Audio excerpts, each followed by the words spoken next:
آج درسگاہوں کا سکون لٹ چکا ہے. ہم نے وہ شمع عمل گل کر دی ہے جو ہمارے قائد نے جلائی تھی صدر ذی وقار.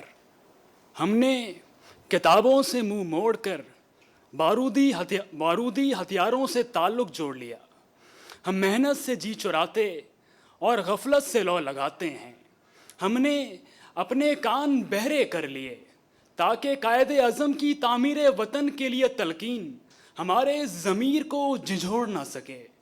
صدر ذی وقار، یہ نوحہ صرف ہم نہیں پڑھ رہے بلکہ یہ المناکی ایک بین الاقوامی سانحہ محسوس ہوتی ہے جہاں سچ کو مسلوب کیا جائے، جہاں حقیقت نگاری کرنے پر ہاتھ قلم کر دیے جائیں، جہاں پیٹ کا دوزخ بجھانے کے لیے انسان نان جوی کو ترسنے لگے تو وہاں کا فرد ہو یا پھر معاشرہ وقت کے عبرت قدے میں کھڑا ہو کر یہ فریاد کرتا ہوا نظر آتا ہے کہ ظلم کی چھاؤں میں دم لینے پر مجبور ہیں ہم.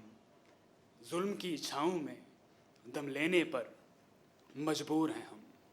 صدر ذی وقار، ظلم کی چھاؤں میں دم لینے پر مجبور ہم لوگ اگر چاہتے ہیں کہ یہ وقت بدل جائے تو لازم ہے کہ ہم قائد اعظم کے سپاہی بنیں، علامہ اقبال کے شاہین بنیں، خالد کی تلوار بنیں، حیدر کی لولاک بنیں، عظمت کا مینار بنیں، فطرت کا شاکار بنیں، حضور اکرم صلی اللہ علیہ وسلم کے حاشیہ بردار بنے، محمد صلی اللہ علیہ وسلم کے حاشیہ بردار بنے، محمد بن قاسم، صلاح الدین ایوبی اور فتح علی ٹیپو کی روایات کے سوبار بنے، اشدو بینہم کی تنویر بنے، رحم بینہم کی تفسیر بنے اور وطن کو اس طرح سے نکھاریں کہ ہمیں یہ کہنا پڑے اے ارض پاک تیری خاک پہ جو بھی اترے ہم اسے سوار دیں، اور جو بھی تیرے خلاف آئے ہم اسے نکھار دیں. اور ایک ایسا وقت آئے جب سنورنا چاہیں تو قدرت بولے یہ پاکستان ہے اور ہم اس کا مستقبل ہیں.